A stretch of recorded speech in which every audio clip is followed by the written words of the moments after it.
বন্ধুরা, শীতকাল পড়তে পড়তেই আমাদের জবা গাছের মধ্যে কিন্তু কিছু প্রবলেম শুরু হয়ে যায়, যা আমরা এই সময় যদি সঠিকভাবে সমাধান না করতে পারি তাহলে শীতকালে আমরা কিন্তু আমাদের জবা গাছ থেকে শয়ে শয়ে কখনোই ফুলকে পেতে পারবো না। কারণ আমরা সকলেই জানি শীতের শুরু মানেই জবা গাছ পুনরায় ফুলে ভরে ওঠার সময়।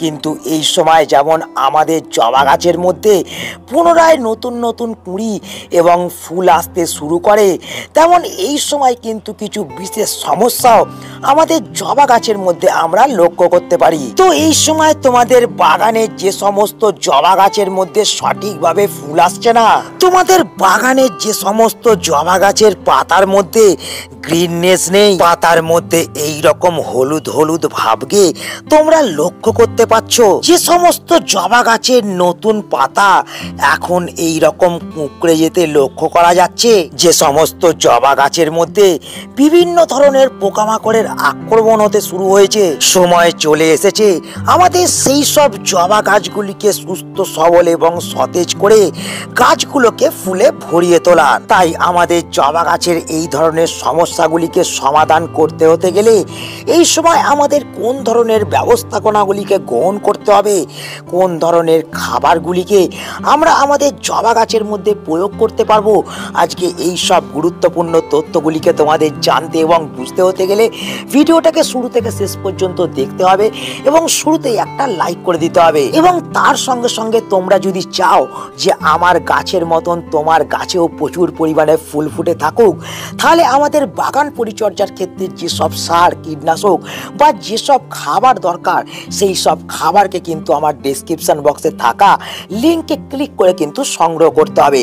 এই প্রত্যেকটা জিনিস কিন্তু আমি নিজে ব্যবহার করি এবং ব্যবহার করেই আমার গাছে কিন্তু আমি প্রচুর পরিমাণে ফুল আনি। তো বন্ধুরা, চলো সময় নষ্ট না করে এবার ভিডিওটাকে শুরু করা যাক। তো বন্ধুরা, শুরুতেই আমি আমার জবা গাছগুলোকে তোমাদের দেখাই। রাখো, তোমরা দেখতে পাচ্ছ শীত পড়তে না পড়তেই জবা গাছের মধ্যে কিন্তু নতুন করে আমার গ্রোথ শুরু হয়েছে এবং আমার প্রত্যেকটা জবা গাছের মধ্যে নতুন নতুন শাখা পোশাখা এবং পাতা কিন্তু ধীরে ধীরে বৃদ্ধি হতে শুরু হয়েছে। এবং এর পাশাপাশি গাছের মধ্যে অসংখ্য সংখ্যায় কুঁড়িকে তোমরা লক্ষ্য করতে পারছো এবং প্রত্যেকটা গাছের মধ্যে আমার কিন্তু প্রচুর পরিমাণে ফুলও ফুটে আছে। তো এই সময় তোমাদের জবা গাছের মধ্যে সঠিকভাবে কুঁড়ি ও ফুল না আসা এবং তার সঙ্গে সঙ্গে জবা গাছের পাতা এই রকম হলুদ হয়ে গাছ থেকে ঝরে পড়া এবং জবা গাছের মধ্যে হওয়া বিভিন্ন ধরনের পোকামাকড়ের আক্রমণ হওয়া থেকে শুরু করে আমাদের যেসব সমস্যা এই সময় জবা গাছের মধ্যে হচ্ছে, সেই সমস্ত সমস্যাকে দূর করতে হলে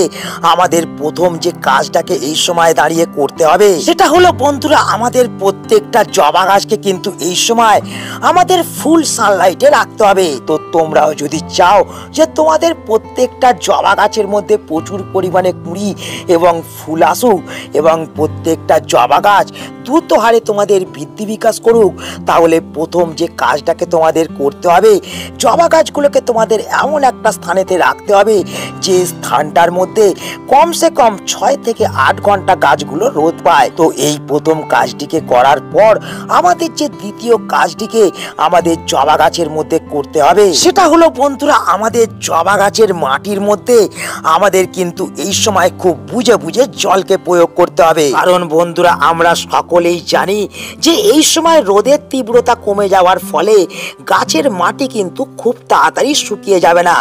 আমরা একবার জল প্রয়োগ করলে দীর্ঘ সময় পর্যন্ত সেই জলটা কিন্তু মাটির মধ্যে রয়ে যাবে। তো এক্ষেত্রে আমাদের যেটা করতে হবে, আমরা অবশ্যই কিন্তু গাছের মাটিকে সব সময়ের জন্য ময়েশ্চার রাখবো। এই শীতকাল চলাকালীন কখনোই আমাদের জবা গাছের মাটির মধ্যে আমরা কিন্তু ওভার ওয়াটারিং করব না। যদি আমরা কখনো গাছের মাটির মধ্যে ওভার ওয়াটারিং করে ফেলি তাহলে কিন্তু আমাদের জবা গাছের পাতা এবং কুঁড়িগুলো কিন্তু হলুদ হয়ে গাছ থেকে ঝরতে আরম্ভ করবে এবং গাছ ধীরে ধীরে কিন্তু এই সময় দুর্বল হয়ে হয়ে পড়বে, গাছের বৃদ্ধি বিকাশ কিন্তু ধীরে ধীরে থমকে যেতে আরম্ভ করবে।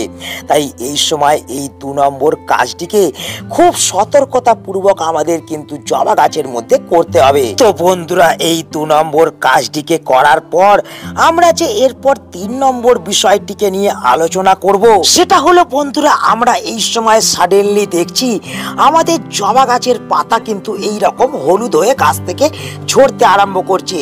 গাছের পাতার মধ্যে ধীরে ধীরে গ্রিননেস কিন্তু নষ্ট হয়ে যাচ্ছে এবং আমরা প্রত্যেকটা দিন বাগানে এসে দেখছি যে আমাদের জবা গাছের 2-4টে পাতা হলুদ হয়ে কিন্তু গাছ থেকে ঝরে যেতে আরম্ভ করছে।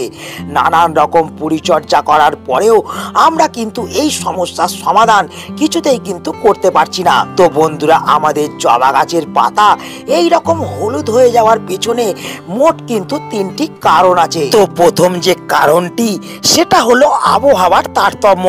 তো এই সময় আমরা দেখছি আমাদের বিকাল হওয়া মাত্রই টেম্পারেচার কিন্তু ধীরে ধীরে কমতে শুরু করছে এবং বেলা বাড়া মাত্রই টেম্পারেচার আবার কিন্তু ধীরে ধীরে বাড়তে শুরু করছে। তো এই টেম্পারেচার বাড়া কমার ফলেই আমাদের গাছের পাতা কিন্তু হঠাৎ করে হলুদ হয়ে গাছ থেকে ঝরতে শুরু করছে। এক্ষেত্রে তোমাদের ভয়ের কিছু নেই, শুধুমাত্র তোমাদের একটা যে কাজ করতে হবে সেটা হলো বিকাল হওয়া মাত্রই গাছগুলোকে যেমন আমরা খোলামেলা স্থানের মধ্যে রাখবো, তেমন ওয়েদার যখন দেখবো গরম হতে শুরু হয়েছে বা টেম্পারেচার ধীরে ধীরে 30 ডিগ্রির ওপরে যেতে শুরু করেছে, তখনই কিন্তু গাছগুলোকে আমাদের ছায়াযুক্ত স্থানেতে এনে রাখতে হবে। তো এই কাজটিকে যদি আমরা করতে পারি, তাহলে আমার গাছের মতন তোমাদের প্রত্যেকটা জবা গাছের পাতাও কিন্তু সবুজ চকচকে থাকবে। গাছের পাতা হলুদ হওয়া আমরা কিন্তু অনেকাংশে কম করতে পারবো এবং তার সঙ্গে সঙ্গে আমাদের জবা গাছের পাতা এই রকম হলুদ হয়ে যাওয়ার পেছনে যে 2 নম্বর কারণটা আছে সেটা হচ্ছে জল প্রয়োগের তারতম্য, যা নিয়ে আমি আগেই তোমাদের সঙ্গে আলোচনা করলাম। তাই এক্ষেত্রে কিন্তু অবশ্যই আমরা মাটির মধ্যে সঠিকভাবে জলকে প্রয়োগ করব, তাহলেই কিন্তু আমরা আমাদের জবা গাছের পাতাকে আমরা কিন্তু এই রকম হলুদ হয়ে যাওয়ার হাত থেকে বাঁচাতে পারবো। এবং এর পাশাপাশি আমাদের গাছের মধ্যে যদি এই সময় পোকামাকড়ের আক্রমণ হয়, তাহলেও কিন্তু আমাদের জবা গাছের পাতা হঠাৎ করে হলুদ হতে কিন্তু লক্ষ্য করা যাবে। তোমরা দেখতে পাচ্ছ আমার গাছের পাতার মধ্যে কিন্তু কিছু জাপ পোকার আক্রমণ হয়েছিল। আমি কিন্তু সঠিক ঘরোয়া কীটনাশককে প্রয়োগ করে এই পোকামাকড়কে কিন্তু দমন করতে পেরেছি। তো আমাদের যেটা করতে হবে, আমাদের কিন্তু প্রত্যেকটা দিন গাছের প্রত্যেকটা পাতাকে কিন্তু নজর রাখতে হবে। যদি পোকামাকড়ের আক্রমণ হয়, তাহলে কিন্তু আমাদের সঠিক একটা কীটনাশককে প্রয়োগ করতে হবে। তো এই 3টি কারণ ছাড়াও আরেকটি প্রধান কারণ আছে আমাদের জবা গাছের পাতা হলুদ হয়ে যাওয়ার, সেটা হলো বন্ধুরা খাবারের অভাব। তো এই সময় আমরা কোন ধরনের খাবার এবং কোন ধরনের কীটনাশককে প্রয়োগ করব যার ফলে আমাদের গাছের পাতা সবুজ চকচকে থাকবে, তো চলো সেটা এবার আমরা দেখে নিই। তো বন্ধুরা, এই সময় আমাদের জবা গাছকে সঠিকভাবে বৃদ্ধি বিকাশ করতে হলে জবা গাছের মধ্যে আমাদের প্রচুর পরিমাণে কুঁড়ি এবং ফুলকে আনতে হলে জবা গাছের পাতার মধ্যে আমাদের সব সময় গ্রিননেসকে বজায় রাখতে হলে আমাদের এই সময় দাঁড়িয়ে আমাদের যে খাবারটিকে আমাদের জবা গাছের মধ্যে প্রথম প্রয়োগ করতে হবে সেটা হলো বন্ধুরা এটা। তোমরা এখানে যে 2টি খাবার দেখতে পাচ্ছ, এই 2টি খাবার কিন্তু অর্গানিক এবং ঘরোয়া খাবার। তো এই 2টি অর্গানিক ঘরোয়া খাবারকে আমরা যদি আমাদের জবা গাছের মধ্যে এই সময় প্রয়োগ করি, তাহলে আমাদের জবা গাছের পাতা হলুদ হয়ে যাওয়া যেমন বন্ধ হবে, তেমন জবা গাছ কিন্তু দ্রুত হারে বৃদ্ধি বিকাশ করবে। তো বন্ধুরা, এই যে জিনিসটা তোমরা দেখছো, এটা হলো ভার্মি কম্পোস্ট, যার মধ্যে প্রচুর পরিমাণে নাইট্রোজেন আছে, যা গাছের পাতাকে হলুদ হওয়ার হাত থেকে আমাদের বাঁচাবে। তেমন এর সঙ্গে সঙ্গে এই যে জিনিসটা দেখছো, এটা হলো বন্ধুরা চা পাতা, যার মধ্যে নাইট্রোজেন তো আছে এবং তার সঙ্গে সঙ্গে আছে প্রচুর পরিমাণে অনুখাদ্য, যা গাছের পাতার মধ্যে গ্রিননেসকে কিন্তু সবসময় বজায় রাখতে সাহায্য করবে। তো এই 2টি জিনিসকে আমরা এই নভেম্বর মাসের মাঝামাঝি সময়ে দাঁড়িয়ে কতটা পরিমাণে প্রয়োগ করব? বন্ধুরা, আমার এই টবটা তোমরা দেখছো, এই টবটা কিন্তু আমার একটা 10 ইঞ্চির টব, এবং এই 10 ইঞ্চির টবের মধ্যে আমাদের খাবার প্রয়োগ করতে হলে আমাদের প্রথম যে কাজটাকে করতে হবে, আমাদের মাটিটাকে কিন্তু একটু আলগা করে নিতে হবে। আমরা এই সময় যদি এরা মাটি খুঁজে খাবারকে প্রয়োগ করতে পারি, গাছ কিন্তু দ্রুত আরে সেই খাবারকে কিন্তু ইনটেক করতে পারবে। এবং এই মাটি খুঁজে দেওয়ার পর প্রথম যে খাবারটাকে আমাদের প্রয়োগ করতে হবে সেটা হলো বন্ধুরা ভার্মি কম্পোস্ট।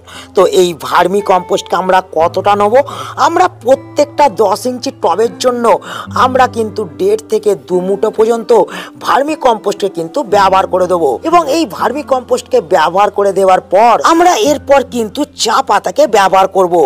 এই 10 ইঞ্চি টবের জন্য আমরা কিন্তু 1 থেকে 1.5 চামচ চা পাতাকে সুন্দরভাবে কিন্তু গাছের মাটির মধ্যে প্রয়োগ করে দেবো। তোমরা দেখতে পেলে আমি কিন্তু চা পাতাটা গাছের মাটির মধ্যে প্রয়োগ করে দিলাম। এরপর বন্ধুরা এই গাছের মধ্যে জল প্রয়োগ করতে হবে, কিন্তু আমরা যদি জল প্রয়োগের পরিবর্তে আমরা যদি এই ঘরোয়া লিকুইড ফার্টিলাইজারটাকে আমাদের জবা গাছের মধ্যে প্রয়োগ করে দিই, তাহলে কিন্তু আমরা আমাদের প্রত্যেকটা জবা গাছের ডালে ডালে শত শত কিন্তু কুড়ি এবং ফুলকে আনতে পারবো। এবং আমাদের যেসব জবা গাছের পাতা হলুদ হয়ে যাচ্ছে, সেই সব পাতাকেও কিন্তু আমরা হলুদ হওয়ার হাত থেকে বাঁচাতে পারবো। তো কি এই ফার্টিলাইজার, চলো সময় নষ্ট না করে সেটাকে দেখে নেওয়া যাক। তো বন্ধুরা আমাদের জবা গাছের জন্য এই ঘরোয়া ফার্টিলাইজারটিকে তৈরি করতে হলে আমাদের প্রথম যেটা লাগবে সেটা হলো বন্ধুরা জল। তোমরা দেখতে পাচ্ছ আমি কিন্তু এখানে 500 ml জলকে নিয়ে নিয়েছি, এবং এই জলের সঙ্গে আমাদের যেটা লাগবে সেটা হলো বন্ধুরা এটা। তো তোমরা আমার হাতে যে জিনিসটা দেখছো সেটা হলো ফিটকিরি, যা আমরা যে কোনো দোকান থেকে মাত্র 10 টাকা মূল্যে কিন্তু সংগ্রহ করতে পারবো।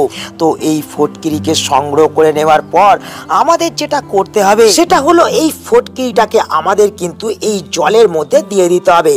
এই গোটা ফটকিরিকে যদি আমরা আধ ঘন্টার জন্য জলের মধ্যে ডুবিয়ে রাখতে পারি, তাহলে কিন্তু ফটকিরিকে প্রয়োগ করার যে মাত্রা সেটা কিন্তু কখনোই ভুল হবে না, এবং সঠিকভাবে এই দ্রবণটাকে কিন্তু আমরা তৈরি করতে পারবো। এর সাথে সাথে 30 মিনিট হয়ে যাওয়ার পর আমরা কিন্তু এই দ্রবণটা থেকে ফটকিরিটাকে তুলে নেব, এবং এই দ্রবণটা তৈরি হয়ে যাওয়ার পর আমরা কিন্তু এই দ্রবণটাকে আমাদের জবা গাছের মাটির মধ্যে প্রয়োগ করব। তো বন্ধুরা এক্ষেত্রে আমাদের জবা গাছের যেসব 10 ইঞ্চি টব আছে, সেই সমস্ত 10 ইঞ্চি টবের মধ্যে আমাদের এই দ্রবণটিকে ব্যবহার করতে হবে 250 ml।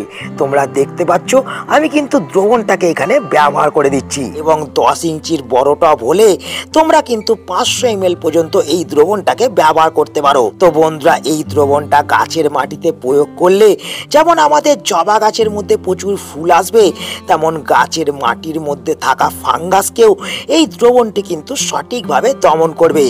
কিন্তু বন্ধুরা শুধুমাত্র মাটির সমস্যাকে মেটাতেই এই দ্রবণটাকে কিন্তু আমরা ব্যবহার করব না। এই দ্রবণটাকে আমরা যদি আমাদের প্রত্যেকটা জবা গাছের মধ্যে প্রত্যেক 10 দিন অন্তর অন্তর স্প্রে করতে পারি, তাহলে কিন্তু আমাদের গাছের মধ্যে থাকা সমস্ত ধরনের পোকামাকড় এবং ফাঙ্গাসও কিন্তু দূর হবে।